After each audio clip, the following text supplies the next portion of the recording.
Hello, I'm back. Not like I ever was anything, but I'm back. And we have a good video for you today.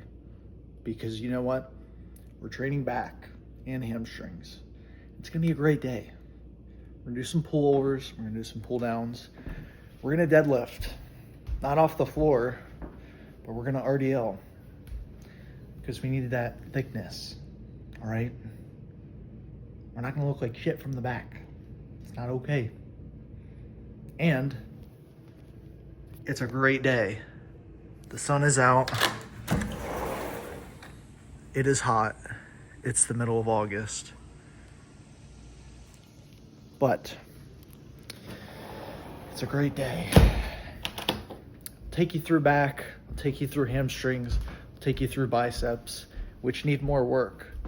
So, I might be cutting out one of the back movements for more biceps because we're on the road to Natural Pro.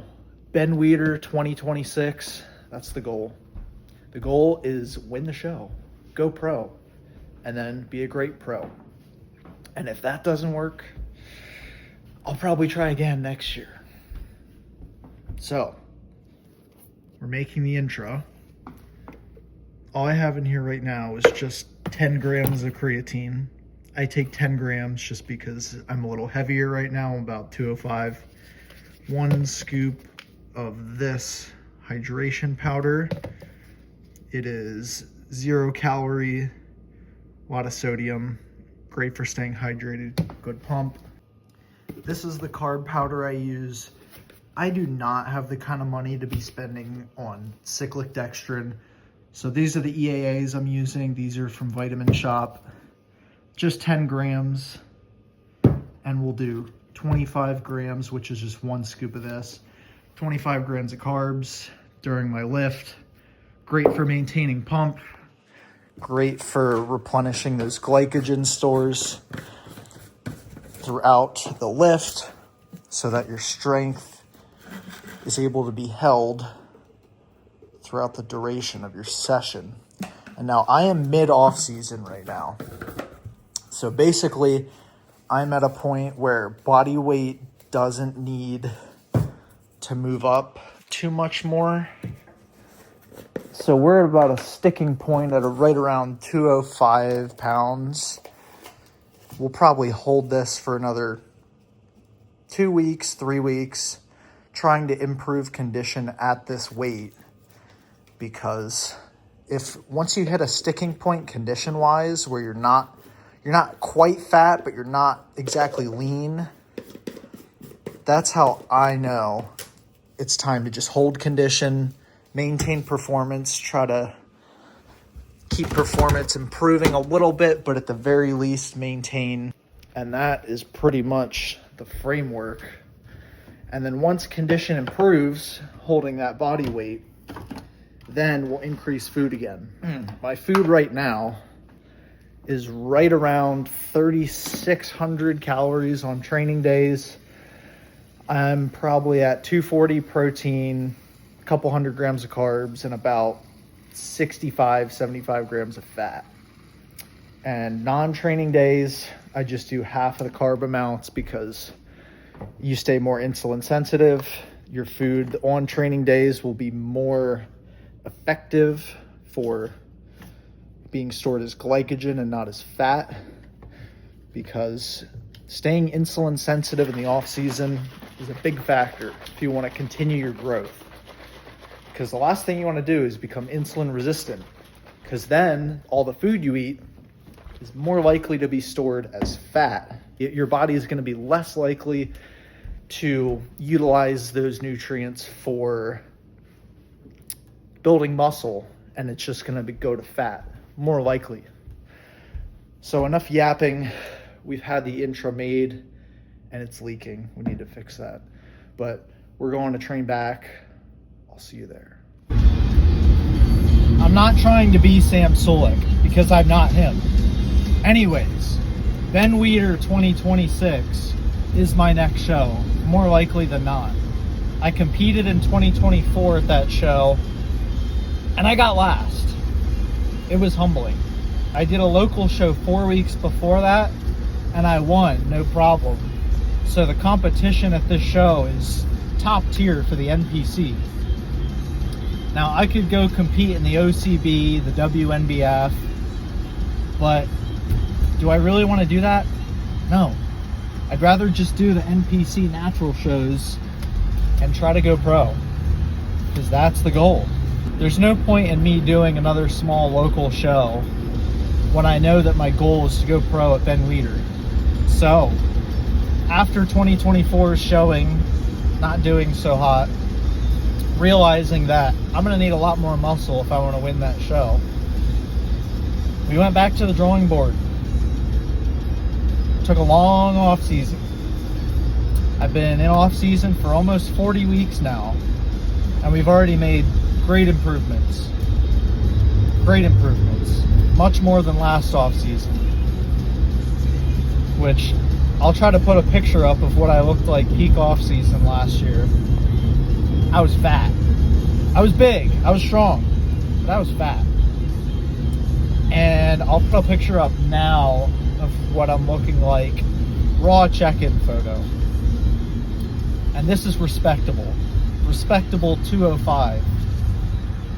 And the goal is to hold this for another couple more weeks. And then once that 205 looks more like how I looked at 200 earlier in this off season, then we'll push up the food, push up the body weight a little more, try to add some extra tissue. But it is time to hit back. So let's go. Alright, so I could just let you hear me grunt and make noises while I train, but I'm going to do a voiceover. So for my back day, I always start with pullovers just because they really open everything up, get a good stretch, and I just find that they're a really good exercise to do first, especially like this with the Vulcan grip that you can get on Amazon. It's like 20 bucks or something, I can't remember. But this grip is great for the pullovers, and you see at the end, like, I'm not too worried about saying like super strict with my arms. So I'm just focused on pulling through the elbow and really pulling over and making it less of a pull down. So yes, I'm doing barbell rows, warming up, 1 plate, 2 plates. I do RDLs at the end of the session, so I like to do these first to get my lower back warmed up, just so they have something to warm them up. And top set here of 3 plates. I've been running this pretty much my entire off season without fail, once a week. I had put them in twice a week, but it was getting to be a little much, so just put them in once a week. Just grip and rip, pure strength. 2 sets of pretty much everything that you're seeing. So 2 sets of pullovers, 2 working sets of barbell row. I did only do 1 set of this pullover, and I'll wait a little bit between each arm. So I actually did my right arm first. I waited about a minute, then I did my left arm, just because my right side is a little bit weaker than my left. So I'm trying to prioritize that right side, bring it up so everything stays even. Again, not super strict. Last few reps, I'm okay with cheating it a little bit. And then we move into some weighted pull-ups. I've just recently been implementing these just for bigger overhead movement. I haven't been doing as many like pull down variations, so only a couple reps for this set. I did a second one after with just body weight, didn't record. I probably got like 12 or 13. And now to the very boring arm sets. Yes, simple curls. I do barbell curls dumbbell curls, and I do a preacher curl machine, 1 arm at a time, because I find it's better to brace doing 1 arm at a time. So these are really the only 2 bicep movements I've been running. I just do 3 sets each just to get that volume in for them. Now, I probably will start prioritizing them a little bit more just due to the fact that I would need to bring them up before my next showing. And like I've said before, first majority of the reps of the set, I keep clean. Last few, I'm okay with swinging a little bit, whatever it takes to get the weight up. At the end of the day, I'll be fine. It'll grow the muscle, and we'll be all right.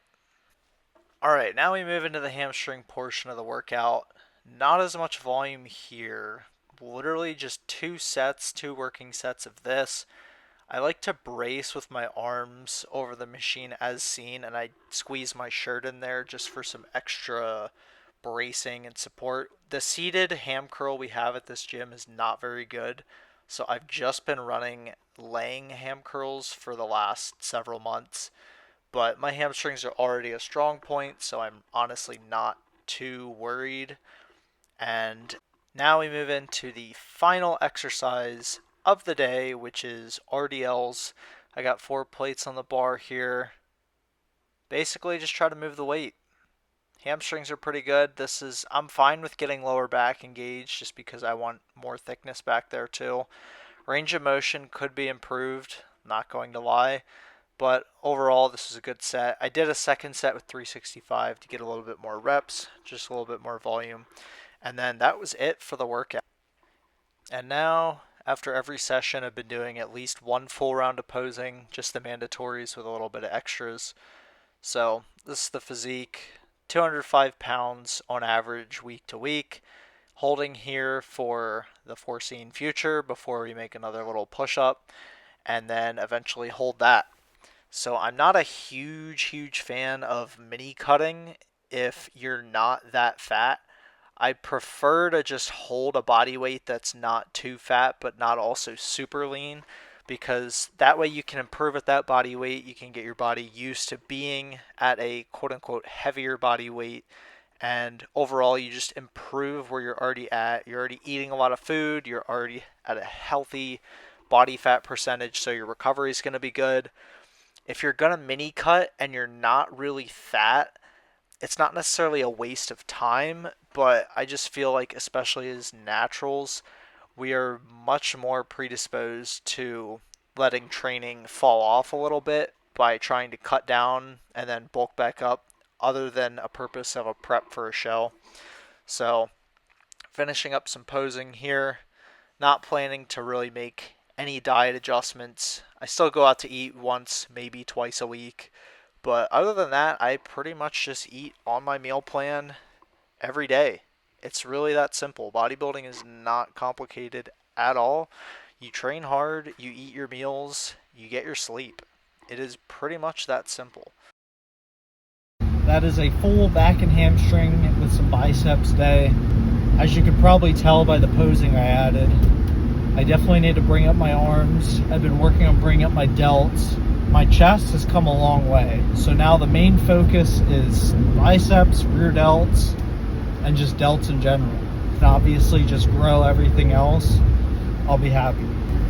Now, something I see a lot of now is all this natty-or-not talk. I could not care any less about if you're natty or not on the internet, as long as you're not a fake natty doing a natty show. That's the only reason anyone should care.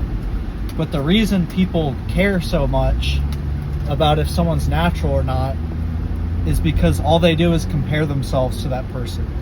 So if they see someone who looks better than them and they know it, their first thought is, oh, he can't be natural because I don't look like that and I'm natural. Well, you probably don't diet year round. You probably don't train 4 to 6 days a week. You probably don't do cardio. You probably have never tracked a macro in your life.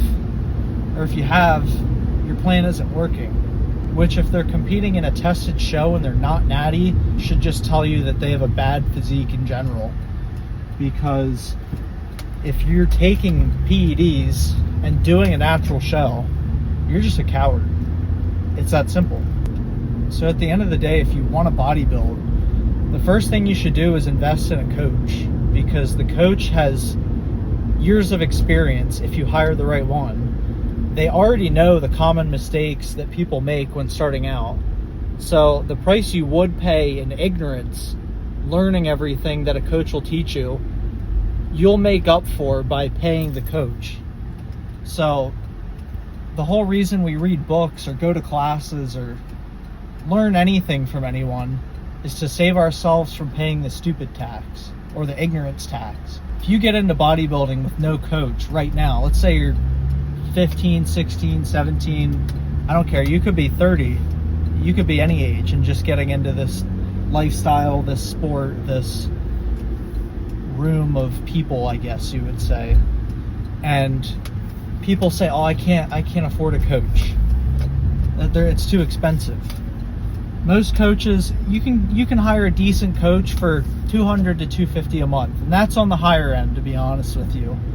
For a good coach who probably knows what they're doing, $200 a month, I'd say, is fine. But people have no problem going out to the bars or going to a club or going to the casino and dropping 100, 150, 200, 250 a night.